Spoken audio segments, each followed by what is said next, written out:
Washington में white house correspondents dinner के दौरान हुई फायरिंग के बाद अमेरिका के राष्ट्रपति डोनाल्ड ट्रंप ने इस घटना पर कई अहम बातें कही हैं।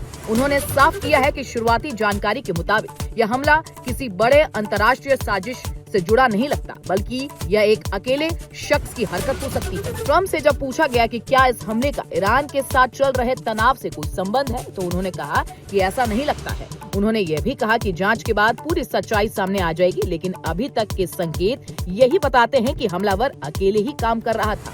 ट्रंप ने प्रेस ब्रीफिंग में बताया कि हमलावर ने कई हथियारों के साथ सिक्योरिटी चेक पॉइंट पर हमला करने की कोशिश की, लेकिन सीक्रेट सर्विस और कानून व्यवस्था संभालने वाली टीम ने बहुत तेजी से कार्रवाई करते हुए उसे काबू में कर लिया। उन्होंने सुरक्षा बलों की तारीफ करते हुए कहा कि उनकी तेजी और बहादुरी की वजह से बड़ा नुकसान टल गया।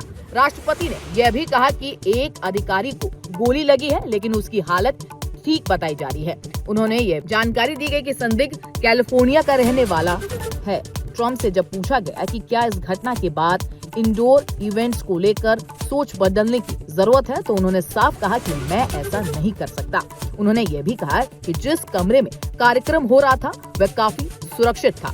जब उनसे पूछा गया कि क्या हमलावर उन्हें टारगेट कर रहा था, तब उन्होंने कहा कि उन्हें लगता है कि वे खुद भी हमले का निशाना हो सकते थे। घटना के बाद ट्रंप ने देश के लोगों से शांति बनाए रखने की अपील की और कहा कि मतभेदों को हिंसा से नहीं बल्कि शांतिपूर्ण तरीके से सुलझाना चाहिए।